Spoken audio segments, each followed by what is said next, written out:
달콤한 말씀 행복한 하루 오늘 함께 나누실 말씀은 예레미야 24장 1절부터 10절까지 말씀입니다.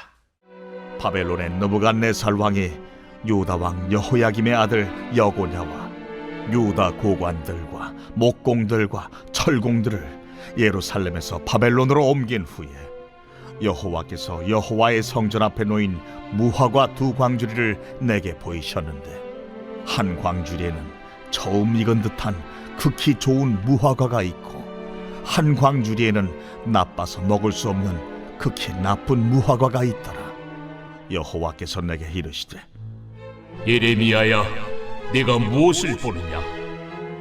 내가 대답하되 무화과이온데 그 좋은 무화과는 극히 좋고 그 나쁜 것은 아주 나빠서 먹을 수 없게 나쁘니이다 하니 여호와의 말씀이 또 내게 임하니라. 이스라엘 하나님 여호와께서 이와 같이 말씀하시니라. 내가 이곳에서 옮겨 갈대아인의 땅에 이르게 한 유다 포로를 이 좋은 무화과같이 잘 돌릴 것이라. 내가 그들을 돌아보아 좋게 하여 다시 이 땅으로 인도하여 세우고 헐지 아니하며 심고 뽑지 아니하겠고 내가 여호와인 줄 아는 마음을 그들에게 주어서 그들이 전심으로 내게 돌아오게 하리니 그들은 내 백성이 되겠고 나는 그들의 하나님이 되리라. 여호와께서 이와 같이 말씀하시니라. 내가 유다의 왕 시드기야와 그 고관들과 예루살렘의 남은 자로서 이 땅에 남아있는 자와 애굽 땅에 사는 자들을 나빠서 먹을 수 없는 이 나쁜 무화과같이 버리되 세상 모든 나라 가운데 흩어서 그들에게 환난을 당하게 할 것이며 또 그들에게 내가 쫓아보낼 모든 곳에서 부끄러움을 당하게 하며 말거리가 되게 하며 조롱과 저주를 받게 할 것이며 내가 칼과 기근과 전염병을 그들 가운데 보내 그들이 내가 그들과 그들의 조상들에게 준 땅에서 멸절하기까지 이르게 하리라 하시니라. 오늘 본문의 배경은 주전 597년 바벨론의 침공으로 유다는 여호와김과 여러 귀족들, 고위 관료들 그리고 유능한 장인들을 비롯해 유다의 핵심 인물들 모두가 포로로 끌려간 이후의 상황입니다.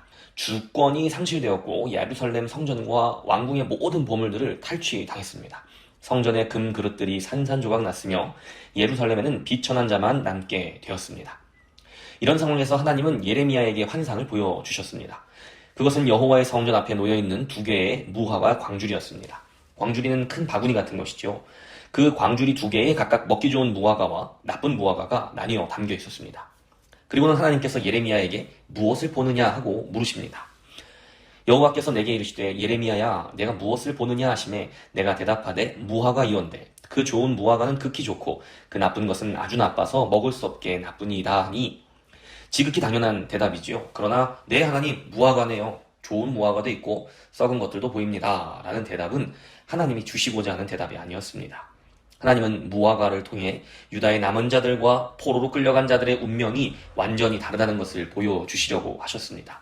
당연히 하나님의 말씀을 듣지 않고서는 무슨 의미인지 절대로 알 수 없었겠죠. 예레미야는 눈으로 본 것을 설명만 하면 되는 것이 아니었습니다. 예레미야는 하나님이 보여주시는 것을 해석해야 하는 역할을 받았습니다. 그분의 말씀을 가지고 눈으로 보는 현상 그 너머에 하나님의 계획과 뜻을 발견해야 하는 것이죠. 그것이 하나님의 선지자가 받은 사명입니다. 이 시대를 향해 하나님께서는 무슨 말씀을 하시는가?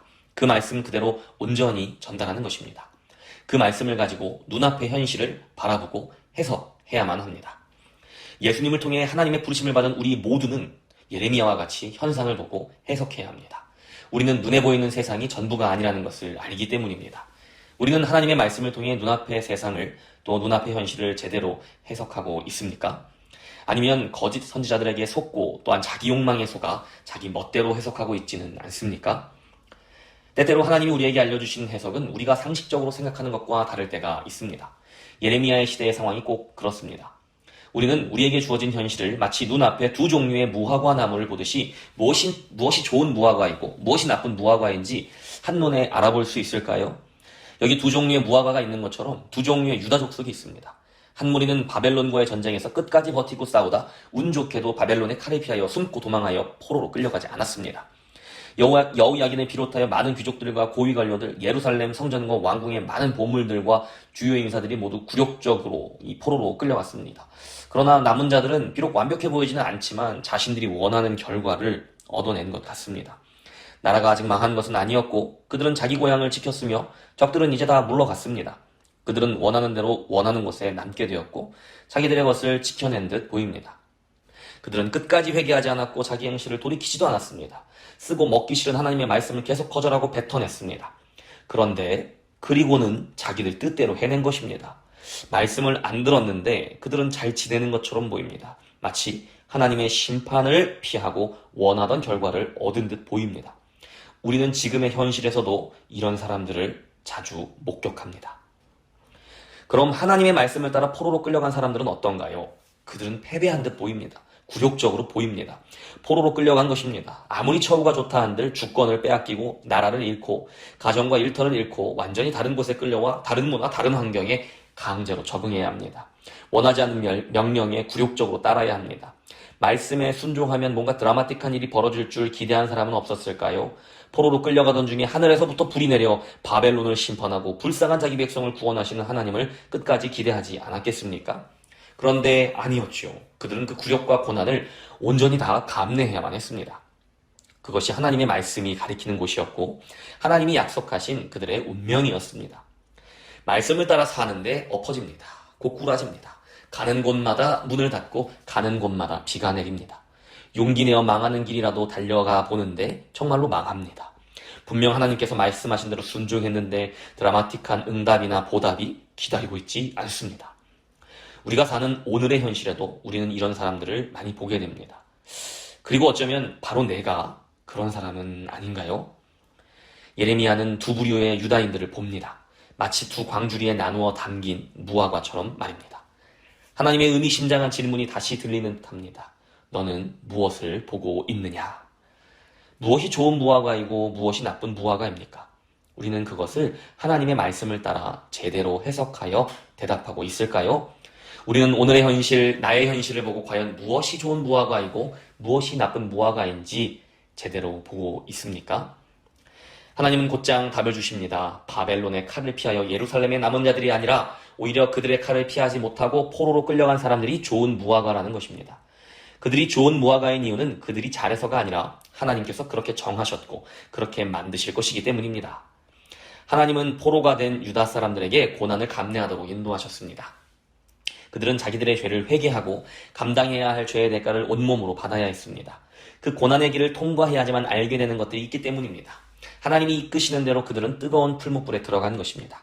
그렇게 온 존재가 하나님의 불에 녹아야 다시 재련하여 하나님의 검으로 재창조될 수 있기 때문입니다. 내가 그들을 돌아보아 좋게 하여 다시 이 땅으로 인도하여 세우고 헐지 아니하며 심고 뽑지 아니하겠고 내가 여호와인 줄 아는 마음을 그들에게 주어서 그들이 전심으로 내게 돌아오게 하리니 그들은 내 백성이 되겠고 나는 그들의 하나님이 되리라.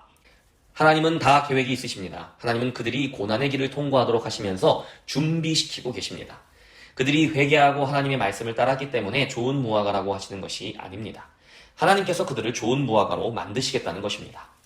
6절과 7절에는 각각 한 번씩 돌아오는 것에 대한 단어가 나옵니다. 6절에서는 내가 그들을 돌아보아 좋게 하여 다시 이 땅으로 인도하여 세우고 라고 했는데 하나님께서 그들을 늘 바라보시고 돌보셔서 그들이 좋은 무화과가 되도록 하시겠다는 것입니다. 그래서 결국 다시 하나님이 약속하신 땅으로 돌아가도록 하신다는 겁니다. 이것은 포로 귀환에 대한 약속이며 회복을 의미합니다. 그리고 7절에 보면 그들이 전심으로 내게 돌아오게 하리니 라고 하는데 이것은 하나님께 진심으로 마음과 삶을 돌이키는 회개를 의미합니다. 그런데 어떻게 회개하도록 하시느냐? 내가 여호와인 줄 아는 마음을 그들에게 주어서 그 회개를 위한 마음을 누가 먼저 주시냐면 하나님께서 직접 주신다는 겁니다. 그리고는 그들은 내 백성이 되겠고 나는 그들의 하나님이 되리라 하고 선포하십니다. 어딘지 이 익숙한 약속과 선포는 하나님께서 주시는 새 언약의 말씀과 같으며 또한 출애굽 때의 선포와 같습니다. 하나님께서는 지금 바벨론의 포로로 끌려간 이들을 통하여서 제2의 출애굽을 계획하고 계십니다. 새 언약의 말씀처럼 그들에게 새 마음으로 그들을 새롭게 하시겠다는 놀라운 계획을 또한 보여주고 계십니다. 포로 귀환과 유다의 회복은 좋은 무화과라고 하는 이 사람들의 회개의 결과로 이루어지는 것이 아닙니다. 하나님께서 먼저 그들을 회복시키실 것이고 그 후에야 그들이 하나님의 은혜로 회개하게 된다는 것입니다. 놀랍지 않습니까? 이 놀라운 구원의 계획에 유다 백성들의 공로는 조금도 없습니다. 그들이 무언가를 잘해서 좋은 무화과가 아니라 하나님께서 그들을 좋은 무화과라고 부르셨고 또한 그렇게 만드실 것이기 때문에 그들이 좋은 무화과가 되는 것입니다. 당장에 실패한 듯 보이지만 또 패배한 듯 보이지만 하나님의 말씀으로 비추어 보면 전혀 아닌 것 같은 사람들에게 구원이 있습니다.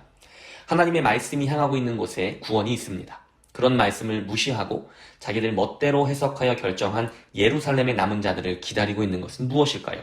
그들에게는 무거운 또 심판의 말씀만이 약속되어 있습니다. 세상 모든 나라 가운데 흩어서 그들에게 환난을 당하게 할 것이며 또 그들에게 내가 쫓아 보낼 모든 곳에서 부끄러움을 당하게 하며 말거리가 되게 하며 조롱과 저주를 받게 할 것이며 내가 칼과 기근과 전염병을 그들 가운데 보내 그들이 내가 그들과 그들의 조상들에게 준 땅에서 멸절하기까지 이르게 하리라 하시니라. 때때로 하나님의 구원은 잘 되는 사람, 세상에서 성공하는 사람, 무엇이든 원하는 대로 성취하는 사람에게 있는 듯 보이기도 합니다. 말씀에 순종하기보다는 자기 확신이 더 강하고 자기 살 길을 찾아가는 사람에게 행운도 따라오고 마치 구원이 거기에 있는 것처럼 보일 때가 있습니다. 말씀대로 살아봤자 순종의 끝이 결국 이것인가 믿음이 쪼그라드는 때도 있습니다. 그러나 오늘 예레미야의 말씀은 하나님의 구원은 결국 하나님의 약속이 가리키는 곳, 하나님의 말씀이 인도하는 곳에 있다고 다시 한번 알려줍니다. 지금 고난을 감내하고 계십니까? 굴욕을 느끼고 계십니까? 억울하고 손해보는 일만 경험하여 화가 나십니까? 혹은 자괴감에 빠져 주저앉고만 싶으십니까? 하나님의 약속이 무엇을 가리키는지, 하나님의 말씀은 무엇이라고 하시는지 그 말씀대로 현상을 바라보십시오. 말씀이 육신이 되어 우리에게 오셨습니다. 우리 안에 계신 예수께서 우리를 가르쳐 주실 것입니다. 그분이 약속하신 성령께서 우리 안에서 일하고 계십니다. 오늘 하루 성령님을 의지하여 예수의 지혜로 세상을 바라보는 눈이 열리도록 함께 기도하겠습니다. 하나님의 구원은 약속하신 말씀이 가리키는 곳에 있습니다.